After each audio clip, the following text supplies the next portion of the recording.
Shoutout ko yung mga electrician at saka engineer dyan sa Pilipinas.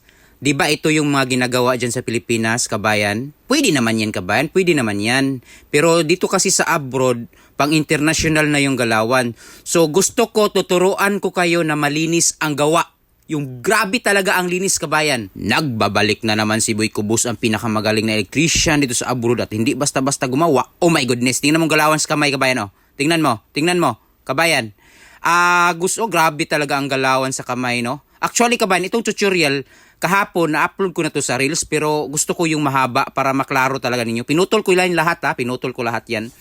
So, naka-splice kasi yung outlet dyan sa atin, kabayan, yung electrical outlet, naka-splice, no? Para sabi ninyo na para hindi matunaw yung nauna kapag may mga isaksak na maralaking load. So, ito yung, wag nyong kabayan, ha? Wag nyong i-joint, wag nyong ang kamay na naman, grabe ang kamay talaga. Wag nyong kabayan, wag nyong i-splice. Ito yung gagawin ninyo, ha? Ito yung gagawin ninyo. Shout out ako sa mga electrician dyan na mga magagaling sa Pilipinas, ha? At saka yung mga engineer dyan, electrical engineer.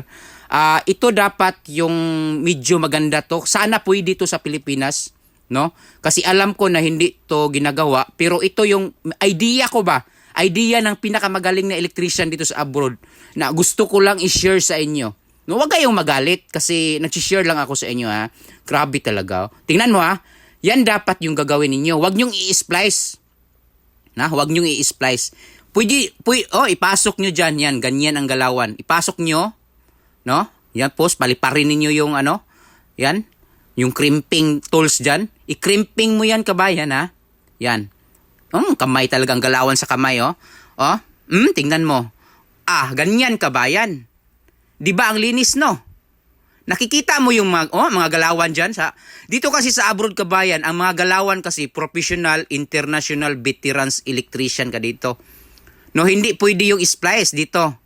No, sa mga ganon, mag-splice ka sa loob sa mga box ng mga electrical outlet na pagagalitan ka. Ganyan, kabayan, oh. Hindi ako nag-splice, no? Ganyan ang galawan, ganyan yung dapat gawin sana. Ang kamay talaga, oh. Ang bilis ng kamay, no?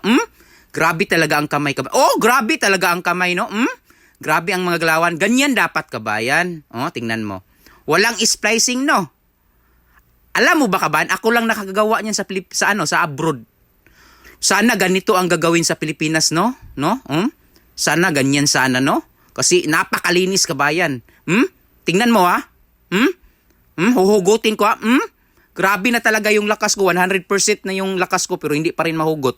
Kasi standard kasi yan. Standard na gawa, pang professional, veterans, international ang galawan. Tingnan mo. Napakalinis, kabayan, no?